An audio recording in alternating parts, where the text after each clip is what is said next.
첫 번째, 우리의 이 높임 또 영광, 무게는 외부로부터 온다 하는 것을 예수님께서 우리에게 잘 알려주고 계십니다. 외부에서부터 온다 하는 것을 알려주는데요. 그 예수님께서 7절 이하에 보면은 비유로 그렇게 들어서 말씀을 하시고 계십니다. 요즘식으로 말하면 1등석, 2등석, 3등석, 또 뭐 본부석이 최고 낫겠지요. 그렇게 되어 있는데, 이 유대인들은 결혼식 잔치를 우리처럼 하루 만에 끝내는 것이 아니고 며칠간 이렇게 두고 결혼 잔치를 벌이는데요. 어떨 때는 일주일 정도 그렇게 쭉 하게 되는데 손님들을 많이 초대를 하겠지요. 대개 사람들은 자기 자신의 그런 논리를 가지고 있습니다. 이 혼인집에 갔을 때 자기가 초대를 받았지 않아요. 그러니까 마음속에 아마 내가 이 주인과 사이가 좋기 때문에 아마 내가 앞쪽에, 그러니까 1등석 아니면 본부석에 앉을 수 있으리라, 그렇게 친분을 생각하고 자기의 논리를 가지고 있다는 것입니다. 그렇게 생각하고 이 안내도 받지 않고 1등석이나 본부석에 딱 앉아 있는데 주인이 가까이 다가오더니만은 죄송합니다, 여기는 다른 사람이 예약되어 있습니다, 저 3등석으로 가십시오, 그렇게 이야기하면 얼마나 무안하고 창피하겠느냐, 예수님이 그런 말씀을 하셨는데요. 또 다른 예로 어떤 사람은 자기 논리를 가지지 않고 주인이 나를 초대해 주시니 참 감사하다 그렇게 생각하고 3등석에 가서 떡 앉아 있는데 주인이 다가오더니만은 큰 절을 하고 귀에다 대고 당신은 여기 앉아서는 안 됩니다, 본부석으로 가십시오. 많은 사람들이 보는 앞에 그렇게 이야기하니까 제일 끝에 앉아 있다가 본부석으로 가십시오 그 말을 듣고 벌떡 일어나서 가는 그때 얼마나 영광스럽겠느냐. 예수님께서 그런 말씀을 하시면서 11절에 보면은요, 높이는 자는 낮아지고 낮추는 자는 높아지리라, 그런 말씀을 하는데, 이렇게 나 자신의 논리를 가지고 내가 이 정도 사람이니까 높임을 받으리라, 그렇게 해서는 안 된다는 거예요. 나 자신의 논리를 가지고 내 생각은 내가 똑똑하고 내가 이 정도 하면은 다른 사람보다도 훨씬 우월하고 낫다, 그렇게 생각하여서 자기 자신을 높게 생각하는데, 실제 그 높임은 자기 자신에게서 나오는 것이 아니고 외부에서 인정되어질 때 그 높임이 인정을 받는다는 귀한 말씀이 되겠습니다. 우리도 하나님 앞에 나올 때 하나님 아버지, 저는 죄인입니다, 그렇게 낮추지 않아요. 그러면 하나님께서 나에게 은혜를 부어주셔서 바깥에 계셨던 예수님께서 나에게 오셔서 은혜를 주시고 구원의 은총을 나누어 주십니다. 원래 예수님은 바깥에 계셨던 분이에요. 하늘에 계셨던 분이 내려오셔서 사람이 되셔서 나에게 높임을 허락하신 거지요. 하나님께서 나를 향하여서 예수님을 보시고 예수 그리스도의 그 보혈로 말미암아 내가 너희를 하나님의 자녀로 삼겠다, 너는 의롭다 선언해 주신 거거든요. 그러니 바깥에서 안쪽으로 능력이 들어와서 내가 높임을 받고 하나님 자녀된 권세를 받았습니다. 그러기에 이날 저녁에 우리는 꼭 기억해야 될 것은, 내가 생각하는 논리로 내가 이 정도 가졌고 이 정도 지식이 있고 이 정도 사람이 되므로 인물은 이 정도고 이 정도 가문에 태어났으므로 나는 당연히 높임을 받으리라, 그게 아니라는 거예요.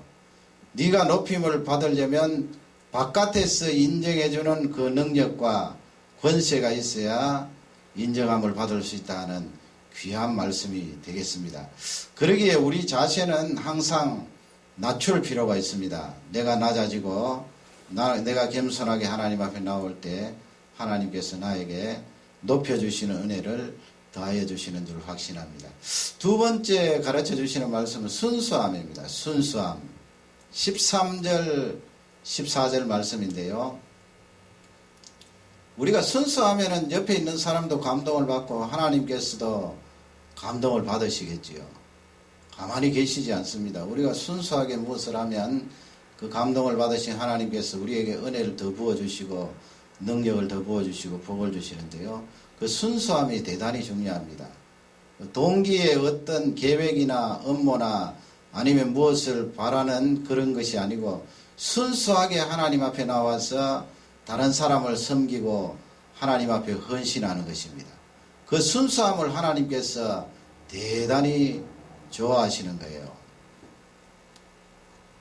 지금 13절 말씀에 가면은 이 잔치를 열 때, 파티를 열 때 거기 보면은 쭉 나이라는 사람들이 있습니다. 가난한 사람, 뭐 옛날 번역으로 그렇게 되어 있습니다만은 장애자를 말하겠죠. 장애자들, 또 다리 저는 사람들, 또 앞을 보지 못하는 사람, 이런 사람들을 잔치집에 초대하라.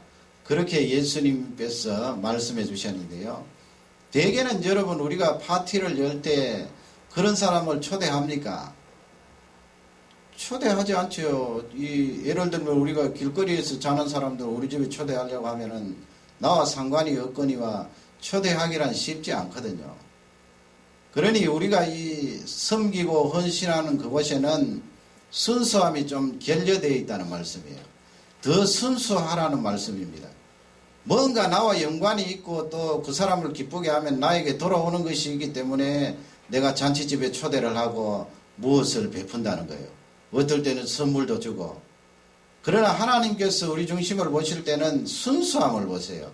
그런 것 이쪽 저쪽 연결되고 나에게 다가오는 어떤 이점이 없을지라도 순수하게 그 사람들을 향하여 헌신하고 섬기면 하나님께서 기뻐하신다, 이런 말씀입니다. 옛날에는 장애자라든지 아니면 병든 사람들, 앞을 보지 못하는 사람 참 옳게 대우를 못 받았거든요. 어디 가서 대우를 받습니까? 이리 가도 천덕꾸러기, 저리 가도 천덕꾸러기, 사회생활을 할 수 없는 사람들인데 예수님은 그런 사람들을 잔치집에 초대하라, 그렇게 말씀했는데 그 이유는 14절에 있습니다. 14절 앞부분에 보면은 그 사람들은 갚을 수가 없다 그랬어요. 갚을 수 없지요, 여러분. 성경 말씀에 고아라든지 과부라든지 그런 사람들 도와주고 섬기라 그랬는데 아무리 도와줘도 뭐 이 밑빠진 독에 물 붓기 아니에요. 그 사람들은 가진 것이 없기 때문에 내가 쌀 갖다 주고 뭐 갖다 주고 간장 갖다 주고 다 갖다 줘도 그 사람은 나에게 갚을 능력이 없는 거예요. 도로 갚을 수가 없는 거예요. 그러니 예수님 말씀이 그들은 도로 갚을 수 있는 능력이 없기 때문에 그것이 도리어 너희들에게 복이 된다, 이 말씀이에요. 그것이 너희들에게 복이 된다, 이 말씀은 하나님께서 너희의 그 순수한 헌신을 보고 복을 주시겠다, 이 말씀이거든요. 사실 우리는 보면은 참 순수함이 좀 결여되어 있을 때가 있는데 어떤 일을 해놓으면 칭찬 듣기를 원하잖아요. 그것도 뭐 사람의 본능이니까 우리가 그것을 비판할 수는 없습니다만은 예수님께서 근본적으로 우리에게 주시는 메시지는 그런 것까지 너무 사람에게 칭찬 받으려고 하지 말라는 거예요. 우리가 뭐 어떤 일을 할 때 사람에게 칭찬받기 위해서 계속 그 일을 하다 보면 칭찬이 안 오면은 서운할 때도 있고 괘씸할 때도 있고 그 일을 떠나버리는 경우가 있거든요. 그러면 그 섬김과 헌신은 순수함이 결여되어 있다는 것입니다. 그렇게 하지 말고 그냥 순수하게 나에게 이득이 돌아오든 칭찬이 돌아오든 돌아오지 않든 순수하게 그 일을 하라는 것입니다. 우리 자녀들 부모님이 그렇게 생각하시면서 자녀들을 키울 것 같습니까? 이 자녀들 어릴 적에 태어나서 기저귀 가는데 어떤 학자는 27,000번 간다고 그래요. 무슨 근거로 그렇게 했는지는 모르겠습니다. 제 생각은 27,000번까지는 가지 않을 것 같은데 그 학자는 27,000번 말했는데 하여튼 27,000번 그렇게 가면서 이 사랑하는 아들이 나중에 20살 되고 30살 되면 나에게 기가 막히게 해줄 거야. 그렇게 기대하면서 키우는 부모님들은 별로 없어요. 그런 부모님들은 극히 소수예요. 그렇게 기대한다는 것은 순수함이 좀 결여되어 있잖아요. 부모님으로서. 하나님께서 본능적으로 우리 부모님들에게 그런 마음을 좀 결여시키고 순수하게 자녀들 대하고 기저귀 갈도록 그렇게 하셨거든요. 그러니 여러분 부모님의 사랑이 고귀하고 아름답지 않습니까? 부모님에게 잘해야 되거든요. 그 순수한 사랑 아닙니까? 우리도 하나님 앞에 헌신하고 섬길 때, 이웃을 섬길 때 그런 순수한 마음으로 하라는 귀한 메시지입니다. 그러면 하나님 아버지 맨날 그렇게 순수한 마음으로 하면은 나는 맨날 손해만 보게 해요. 아니라는 거예요. 예수님 말씀이 내게 복이 된다는 말씀이에요. 하나님께서 너에게 복을 주시겠다는 말씀이에요. 그러니 사실 우리가 따지고 보면 사람에게 칭찬 듣는 것은 금방 사라지고 또 허무해지는데 하나님께서 나를 칭찬하고 복을 주시면 얼마나 놀랍겠어요. 막 부어주시거든요. 감당할 수 없을 정도로 부어주시는데 우리는 순수하지 못해서 그냥 사람에게 칭찬 들으려고 뭘 좀 바라고 내하고 연관이 있어서 그 일을 하고 그런 것은 순수하지 못하다는 귀한 말씀인데요.